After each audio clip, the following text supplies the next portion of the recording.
বাদ দিয়ে ভুল করেছে কলকাতা। আরসিবির যাচ্ছিতে জ্বলে উঠে শাহরুখ খানকে সেই বার্তা দিল সল।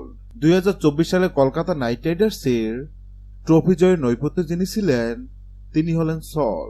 কোনো অজ্ঞাত কারণে তাকে এবার ছেড়ে দিয়েছে কলকাতা, আর নিজের প্রাক্তন দলের বিরুদ্ধেই রান পেলেন তিনি। রয়্যাল চ্যালেঞ্জার বেঙ্গালোর হয়ে কলকাতা নাইট রাইডার্সের বিরুদ্ধে ওপেন করতে নেমে তিনি 25 বলে হাফ সেঞ্চুরি করলেন। গত বছর কেকেআরে যেই কাজটা করতেন সেটাই করলেন।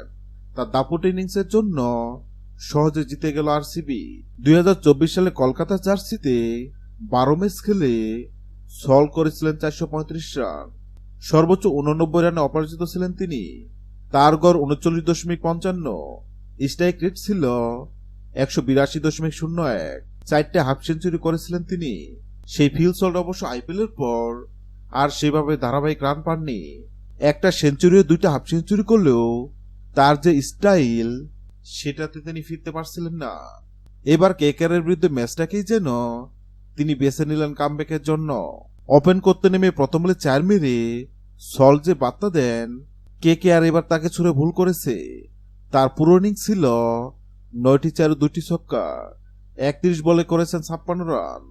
সল্টের পক্ষে হয়তো একা ম্যাচ জেতানো সম্ভব ছিল না যদি বিরাট কোহলির ওই ইনিংসটা না খেলতেন। বিরাট ওপেন করতে নেমে সলকে ভরসা জোগালেন। সল ফেরার পর দেবদত্ত পাটিকল ও রজত পাতিদারের সঙ্গে পার্টনারশিপ তৈরি করলেন এবং দলকে জিতে মাঠ ছাড়লেন। সব মিলে চ্যাম্পিয়ন হওয়ার জন্য শুরুটা যেমন দরকার সেটা করলো আরসিবি। ব্যাটিং বোলিং দুই বিভাগেই সাফল্য পেল তারা। হ্যালো বন্ধুরা, আইপিএল 2025-এ আপনার পছন্দের দল কোনটি অবশ্যই কমেন্ট করে জানাবেন। ভিডিওটি ভালো লাগলে লাইক দিবেন এবং সাবস্ক্রাইব আমাদের চ্যানেলের সঙ্গে থাকবেন। ভিডিওটি দেখার জন্য আপনাকে অসংখ্য ধন্যবাদ।